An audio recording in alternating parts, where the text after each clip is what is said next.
Hari ini kita lanjutkan membaca Tarjim Muhammadiyah. Sekarang masuk kepada persoalan perceraian di luar sidang pengadilan. Masih dalam masalah hukum keluarga. Kalau pada bulan yang lalu kita membahas bagaimana hukum suami dan istri memanggil dengan panggilan ibu atau ayah, atau seorang istri memanggil ayah kepada suaminya, atau sebaliknya suami memanggil panggilan ibu atau mama kepada istrinya.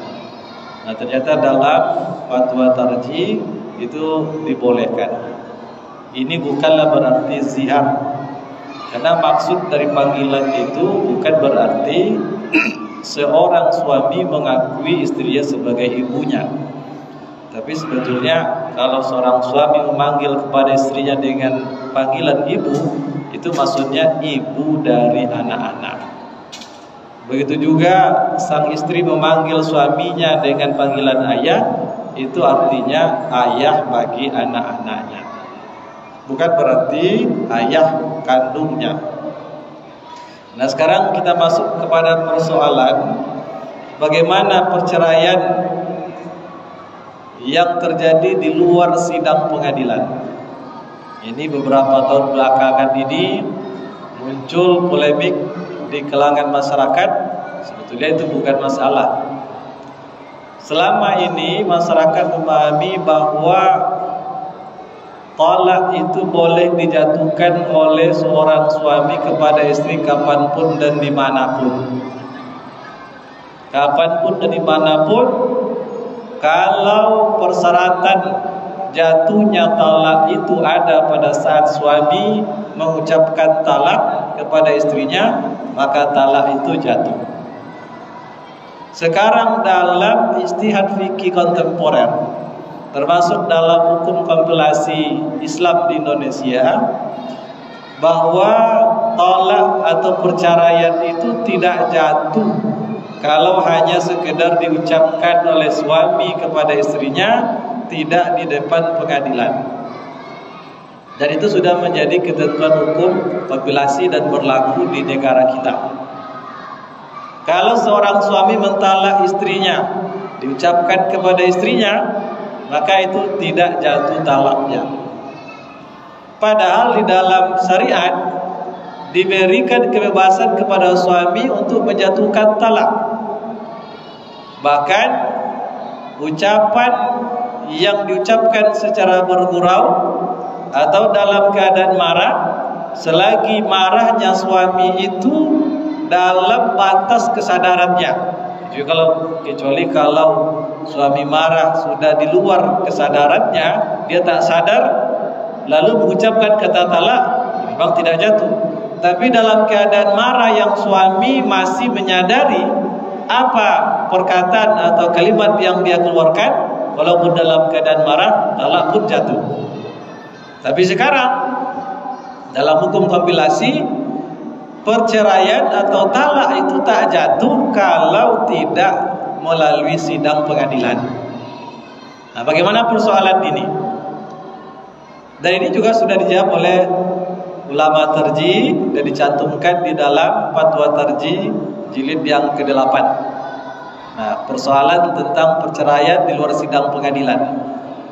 Nah, menurut pasal 39 Undang-Undang Nomor 174 tentang perkawinan dan pasal 65 Undang-Undang Nomor 989 tentang peradilan agama, itu disebutkan perceraian hanya dapat dilakukan di depan sidang pengadilan setelah pengadilan yang bersangkutan berusaha dan tidak berhasil mendamaikan kedua belah pihak, baru terjadi perceraian.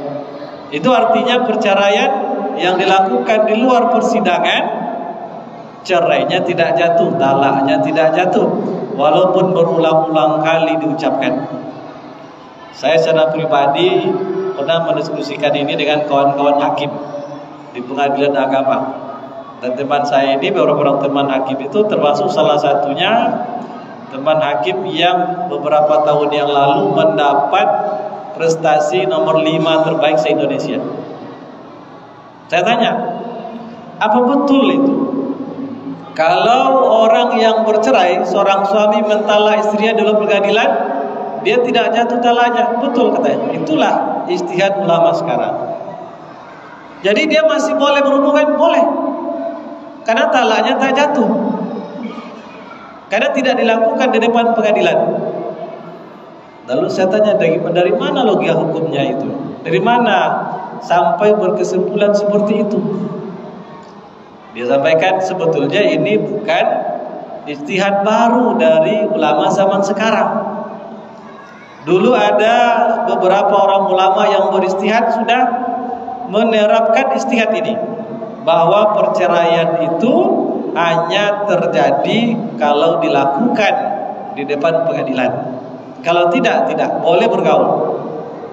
Di antara ulama yang beristihad demikian, kalau tidak salah, ada Sulaiman bin Yasar, itu ulama salaf. Jadi tidak jatuh perceraiannya kalau hanya diucapkan oleh seorang suami kepada istri. Nah, kenapa dulu seorang suami yang mentalak istrinya, namanya dia mengatakan aku ceraikan kamu, itu sudah jatuh talak satunya.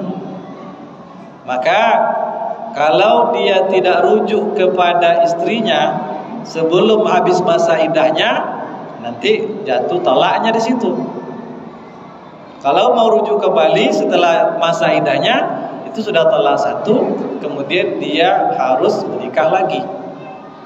Tapi kalau sudah 3 kali seperti itu, maka tidak boleh rujuk lagi, kecuali kalau sang istri sudah menikah dengan laki-laki lain dan sudah bercerai.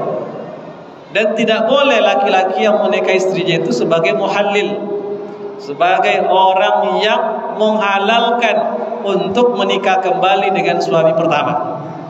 Kalau niatnya laki-laki yang kedua ini untuk sebagai muhallil, itu tidak boleh. Tak boleh. Nah, begitu ketatnya. Jadi dalam undang-undang yang disebutkan tadi, perceraian hanya dapat dilakukan di depan sidang pengadilan setelah pengadilan yang bersangkutan berusaha dan tidak berhasil mendamaikan kedua belah pihak. Kalau ada yang suami istri ingin bercerai, pengadilan tidak akan langsung kepada fokus memproses perceraiannya, tapi berusaha terlebih dahulu untuk mendamaikan. Siapa tahu dengan perdamaian itu mereka bisa rujuk kembali. Itu dilakukan oleh pengadilan. Nah, perceraian dapat terjadi karena permohonan suami kepada pengadilan untuk menyaksikan ikrar talaknya. Itu permohonan suami, yang disebut dengan cerai talak. Atau karena gugatan istri menggugat suaminya ke pengadilan, itu disebut dengan cerai gugat. Kalau suami yang mengatakan cerai talak, kalau istri cerai gugat. Dan untuk terjadinya perceraian itu mesti ada alasan yang tepat, bukan sembarangan saja. Karena awal menikah mengikat seorang perempuan itu dengan ikatan yang kuat, maka jangan begitu mudah melepaskan. Walaupun Allah menghalalkan perceraian itu, tapi jangan begitu mudah untuk menceraikan istri. Nah, memang persoalan cerai, talak itu sebetulnya masalah privat, masalah pribadi, privasi, masalah hubungan suami istri berdua, keluarga. Tapi persoalan cerai ini sesungguhnya itu juga menyangkut kepentingan luas. Apa sebab? Kalau terjadi perceraian, maka akan banyak masalah yang muncul setelah itu. Persoalan anaknya, persoalan siapa yang akan memberikan nafkah ke anaknya, tinggal dengan siapa. Kemudian status laki-laki dan perempuan ini, Kalau sudah tetap ada perceraian, seorang perempuan itu setelah masa iddahnya dia boleh menikah lagi. Tapi kalau belum ada status, itu akan menjadi masalah. Maka walaupun pada dasarnya masalah cerai itu masalah privasi suami istri, tapi juga menyangkut masalah orang banyak. Jadi tidak semua masalah pribadi itu mesti disimpan rapat-rapat. Tidak semuanya. Bahkan kalau ada masalah yang sifatnya pribadi dalam rumah tangga, tapi ada maslahatnya untuk diceritakan kepada orang lain, maka itu bagus untuk diceritakan. Bagus untuk diceritakan. Seperti Aisyah radhiyallahu anha ditanya oleh ponakannya namanya Urwah.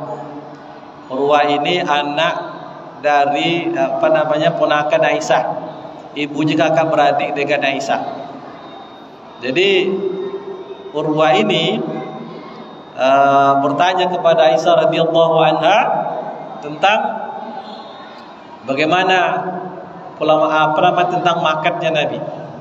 Lalu Aisyah menjelaskan bahwa sampai 3 kali datangnya hilal selama 2 bulan. 3 kali hilal selama 2 bulan. Ma ukida bi abiyati Rasulillah sallallahu alaihi wasallam nar. Selama 2 bulan tak pernah di rumah Nabi itu ada asap yang mengepul untuk memasak makanan. Kalau kita 1 hari tak berasap dapur, itu sudah gelisah. Ini 2 bulan 3 kali hilal di rumah Nabi tak pernah ada masak. Lalu Urwah bertanya, lalu apa yang dimakan untuk mempertahankan hidup Rasul dan istrinya? Kata Aisyah, al-aswadan. Aswad itu artinya hitam. Aswadan, 2 yang hitam. Maksud al-aswadan ini adalah at-tamar wal ma', yaitu yang dimakan oleh Nabi selama 2 bulan itu adalah kurma dan air putih. Di samping itu Nabi saat berada di Madinah punya tetangga. Tetangga ini punya onta yang dia memerah susunya, kemudian susu onta ini diberikan kepada Nabi. 3 itulah yang dikonsumsi Nabi selama 2 bulan tanpa ada masakan. Yang dikonsumsi Nabi kurma, air putih, kemudian susu onta selama 2 bulan. Itu kan rahasia rumah tangga Nabi, tapi diceritakan oleh Aisyah. Boleh yang seperti ini dengan tujuan ada manfaat yang diambil oleh orang lain. Kesederhanaan kehidupan beliau. Itu boleh. Jadi walaupun sifatnya privat, tapi kalau memiliki kemaslahatan, apalagi urusan perceraian ini mesti diketahui oleh orang lain. Jangan-jangan sudah bercerai tapi masih serumah, itu kan jadi masalah. Atau belum bercerai sudah tidak serumah. Nanti orang melihat ini sudah bercerai, ada pula orang yang ingin melamar istrinya. Ini kan jadi masalah. Maka perlu ada status yang jelas. Nah, dalam hadis Nabi sallallahu alaihi wasallam, perceraian itu sesuatu hal yang halal, tapi sangat dibenci oleh Allah Subhanahu wa taala. Sebagaimana sabda beliau, abghadul halali ila Allah taala at-talaq.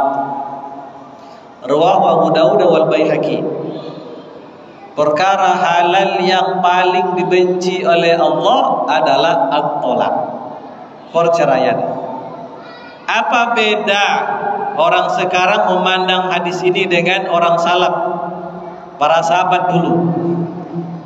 Kalau orang dulu memandang itu persoalan ini adalah persoalan yang abghad, yang paling dibenci oleh Allah, itu adalah tolak. Maka para sahabat dulu sangat-sangat hati-hati jangan sampai terjatuh kepada perkara yang dibenci oleh Allah. Jangan sampai, walaupun boleh, walaupun halal. Itu orang salaf dulu, sehingga sangat-sangat berat untuk menjatuhkan talak. Tidak mudah, sangat berat, karena ini perkara yang paling dibenci oleh Allah. Tapi orang sekarang yang diperhatikan dari hadis ini bukan auratnya, tapi halalnya. Apa bedanya?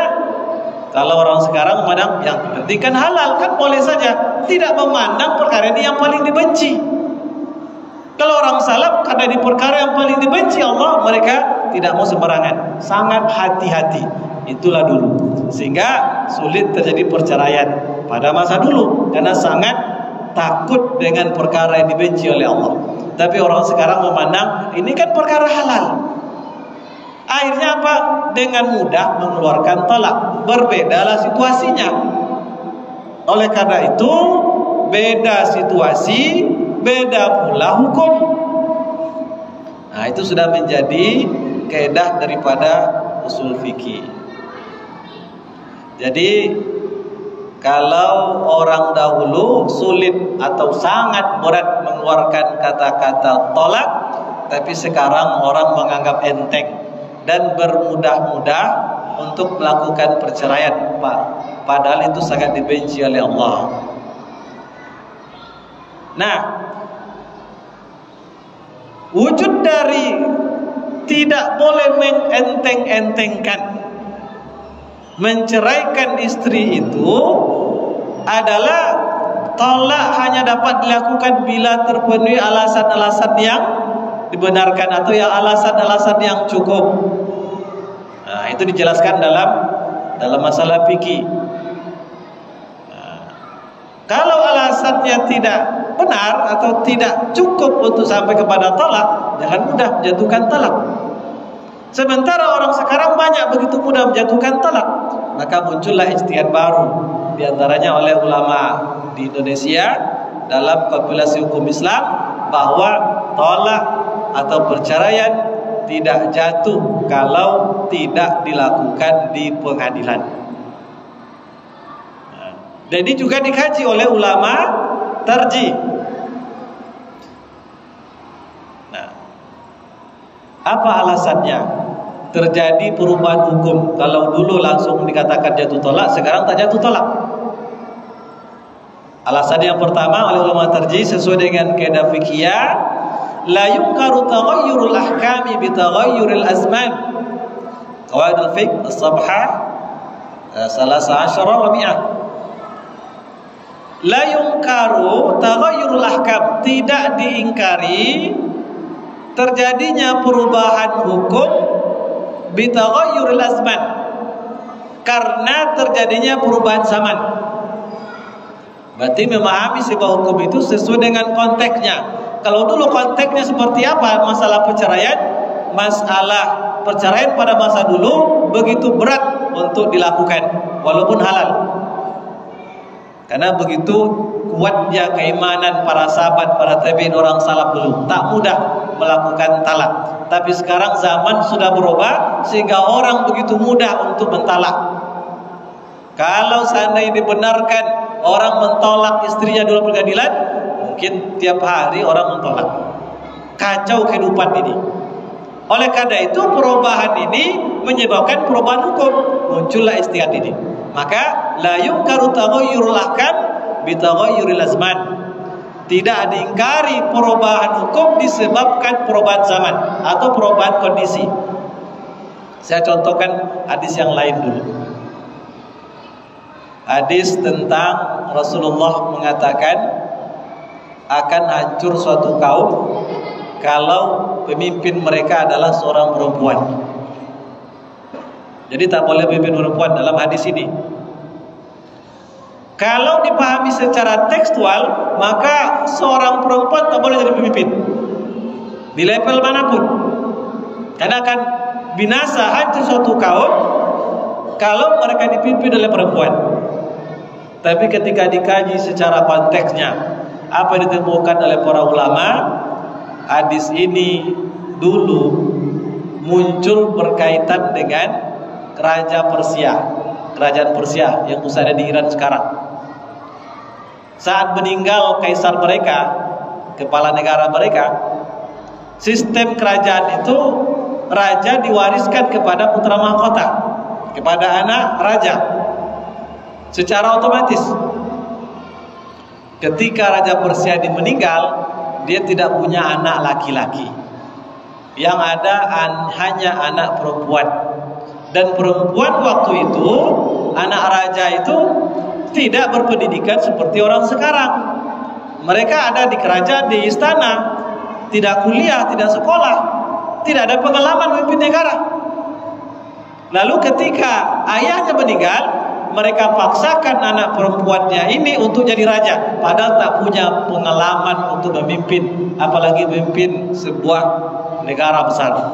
Maka muncul sabda Nabi, hancurlah satu negara kalau urusan mereka atau mereka dipimpin oleh pemimpin perempuan. Sebabnya karena kasus negara Persia yang memberikan kekuasaan kepada anak perempuan yang tidak punya ilmu, tidak punya pengalaman pemimpin sama sekali. Tapi sekarang bagaimana?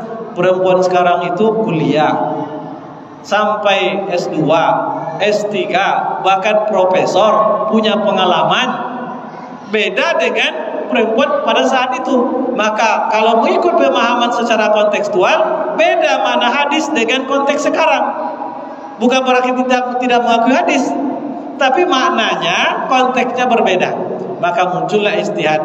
Kalau perempuan itu adalah orang yang paling mampu untuk memimpin, paling berilmu, paling punya pengalaman dalam memimpin, maka itu sekedar boleh untuk jadi pemimpin. Bukan melanggar hadis. Hadis itu berkaitan dengan perempuan yang tidak punya pengalaman, tidak punya ilmu untuk memimpin. Berarti memahami hadis itu berdasarkan konteksnya. Inilah kaidahnya. Tidak diingkari berubahnya hukum dengan berubahnya kondisi atau zaman. Ibnu Qayyim mengatakan, taghayyurul fatwa wa ikhtilafuha bihasbi taghayyuril azmina wal amkina wal ahwal wan niyat wal qawaid.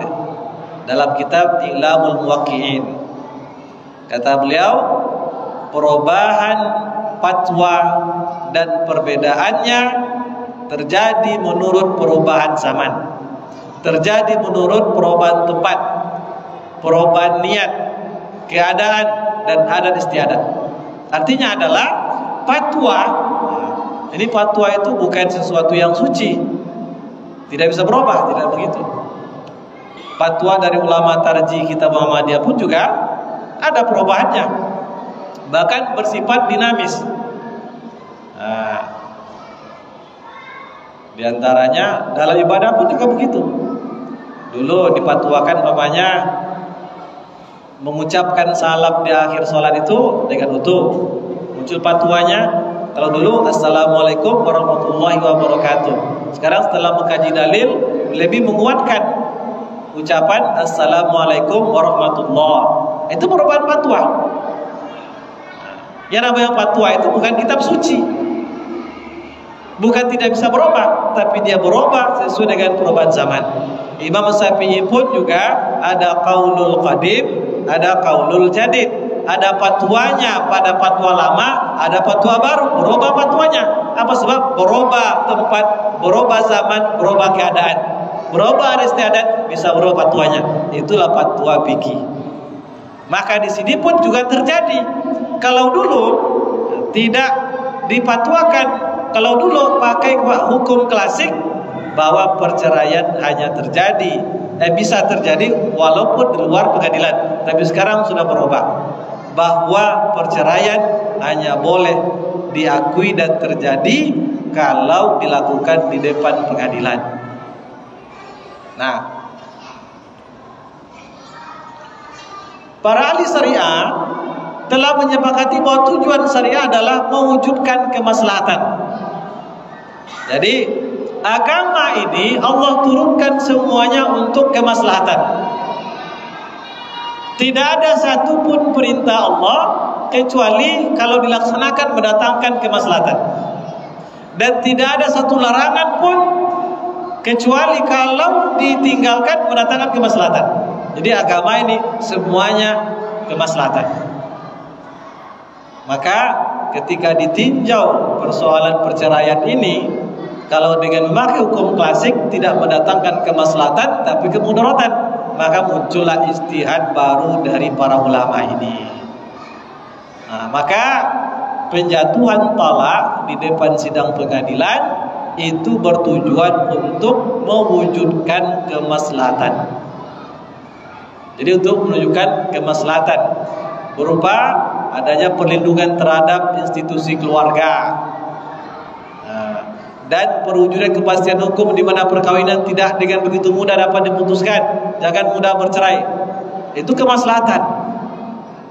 Kemudian pemutusan harus didasarkan kepada penelitian akan alasan-alasannya, apakah sudah terpenuhi atau tidak.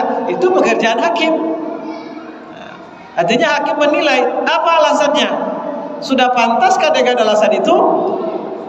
Kalaupun sudah pantas, hakim pun akan berusaha mendamaikan dulu. Kalau juga tak bisa, tak ada jalan lain kecuali bercerai, baru nanti diputuskan perceraian dengan semua bukti-buktinya. Lalu ada yang bertanya, Ustaz, kalau seandainya ada yang sudah melapaskan talak kepada istrinya tapi tidak di depan pengadilan, saya ragu katanya untuk bercampur kembali dengan istri. Kalau masih dalam masa iddah, silakan langsung saya kembali dengan lapas, atau langsung berhubungan, boleh. Tapi kalau sudah lewat masa iddah, itu kan jadi ragu, apakah boleh berhubungan atau tidak. Maka berdasarkan konsep ijtihad ini, tak ada terjadi perceraian, masih tetap boleh melakukan hubungan karena perceraian belum terjadi. Dan terjadi perceraian itu sahnya baru di pengadilan. Kapan waktunya? Saat pengadilan sudah memproses dan memutuskan bahwa sudah terjadi perceraian antara si fulan dan si fulana, baru saat itulah jatuh perceraian, dan saat itulah mulai dihitung masa iddahnya perempuan. Artinya saat itulah jatuh perceraiannya, sebelumnya tidak ada apa-apanya. Ini pernah diungkapkan oleh mantan Ketua Majelis Tarjih dan Ketua PB Muhammadiyah, Kiai Haji Ahmad Azhar Bashir. Dia menyatakan begini, perceraian yang dilakukan di muka pengadilan lebih menjamin persesuaiannya dengan pedoman Islam tentang perceraian.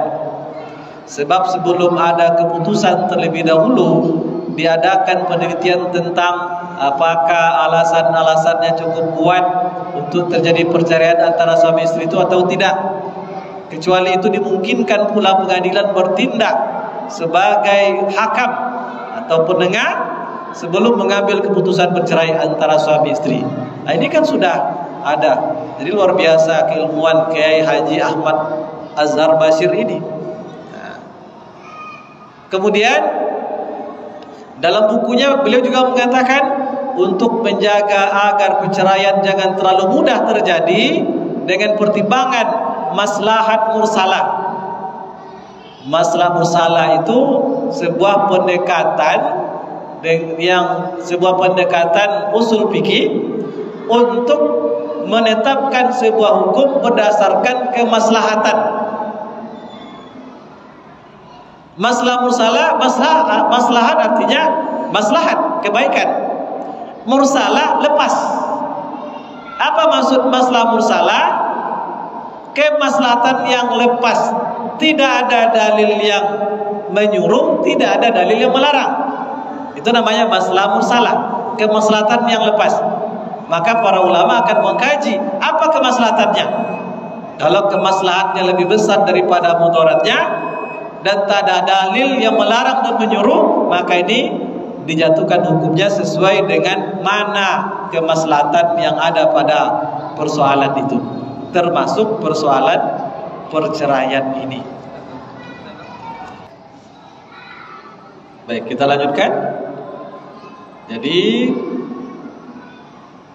perceraian apapun bentuknya harus melalui pengadilan. Maka oleh karena itu perlu ditegaskan bahwa penjatuhan talak di luar sidang pengadilan mengingat mudarat yang ditimbulkannya itu harus dilarang dan dinyatakan tidak sah. Nah, itu harus ditegaskan. Ini penegasan dari ulama tarjih bahwa mengingat mudarat yang ditimbulkan oleh talak di luar pengadilan, maka talak di luar pengadilan harus dilarang dan dinyatakan tidak sah berdasarkan prinsip namanya sadduz zari'ah. Ini juga salah satu metode istinbat hukum. Kalau tadi ada maslahah mursalah, kemaslahatan lepas, sesuatu yang dipandang oleh ulama ada kemaslahatan, tapi tak ada dalil yang menyuruh dan melarang, maka itu namanya maslahah mursalah. Di sisi lain, perlu dilarang orang atau laki-laki menjatuhkan talak di luar pengadilan dan dinyatakan talaknya tidak sah atas dasar sadduz zari'ah. Sadduz zari'ah itu hukum ketentuan untuk menghindarkan agar jangan terjatuh pada sesuatu yang terlarang. Itu namanya sadduz zari'ah. Kenapa hal-hal yang mengundang untuk perbuatan zina dilarang? Karena salah satunya berdasarkan hukum sadduz zari'ah, agar jangan mendekati perbuatan yang dilarang. Maka dilarang agar jangan sampai jatuh kepada yang haram. Maka semua sarana yang bisa mengantarkan untuk melakukan perbuatan haram itu juga dilarang. Namanya istinbat hukumnya sadduz zari'ah. Nah, menutup pintu yang membawa kepada kemudaratan. Nah, oleh karena itu, apa kesimpulan dari yang dibukakan di atas oleh ulama tarjih? Pertama, di kesimpulannya, perceraian harus dilakukan melalui proses pemeriksaan pengadilan. Cerai talak dilakukan dengan cara suami mengikrarkan talaknya di depan sidang pengadilan. Harus di depan sidang pengadilan, bukan di rumah. Dan cerai gugat harus diputuskan oleh hakim. Kalau cerai talak, suami yang menggugat istrinya ke pengadilan. Kalau cerai gugat, istri yang menggugat suaminya di pengadilan. Dan itu mesti diputuskan oleh pengadilan. Itu kesimpulan pertama. Yang kedua kesimpulannya, perceraian yang dilakukan di luar sidang pengadilan dinyatakan tidak sah. Berarti kalau terlanjur suami melakukan mentolak istrinya tapi di rumah, tidak ada masalah. Itu kesimpulan dari fatwa tarjih ini. Dia masih tetap boleh berhubungan. Baik, sampai di situ ada pertanyaan, silakan kalau ada.